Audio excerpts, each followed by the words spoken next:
It is now time to take another look at your forecast. Time is now 6:26. And we start with the elephant in the room, and that is the flood watch in effect for southeastern Randolph and Webster counties and the entirety of Pocahontas County. That includes you guys, Snowshoe. This means that the heavy rain, which you're about to see on this satellite and radar, passing through portions of Webster as well as Pocahontas and southern Randolph counties and about to creep on into extreme southeastern Upshur County, is going to bring the possibility for some flash flooding. And the reason for that, as we expand this radar a little bit wider, is we have a disturbance. A lot of that rain is in our state, but also portions of southern and Ohio starting to see a good bit of that rain. Also portions of Kentucky, places like Lexington along I-75, seeing some of that thunderstorm activity as well. Let's take a look in Bridgeport on that first alert weather cam outside of Dan's Car World where we just showed you.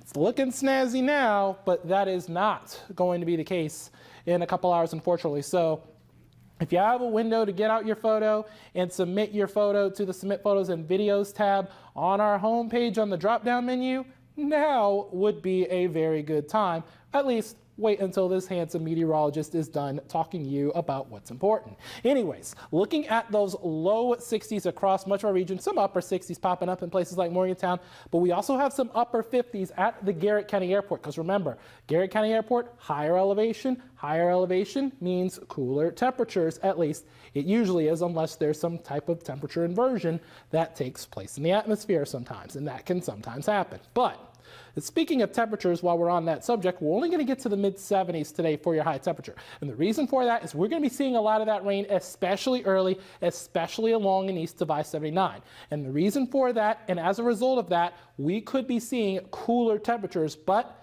by the time we get tomorrow for the rest of the week, we're going right back up into those 80s. And we'll talk about it in just a second. But first, as we go hour by hour, a lot of that heavier rain stays way to our south, but we could see a few showers even here in town as well. But by the time we get to 5 o'clock, that system drags on out of here. And we're going to be starting off Tuesday dry. I think we'll be mostly dry most of the day with a mix of sun and clouds. I think this model's a bit overzealous about our rain and thunderstorm chances for Tuesday. I think they're going to be very, very, very minuscule, so that means that you should have a really good day on Tuesday, but things could change. But by the time we get to 6 a.m. on Wednesday, we're going to start off a little bit warmer than where we are right now. We're going to be in those lower 70s, and that's important is because that can bring us some more of those scattered showers, and it'll be a bit on the breezy side again, as well as today. My pick of the week is going to be tomorrow, temperatures in those lower 80s, but then we start to see fall make a cameo for Friday and Saturday.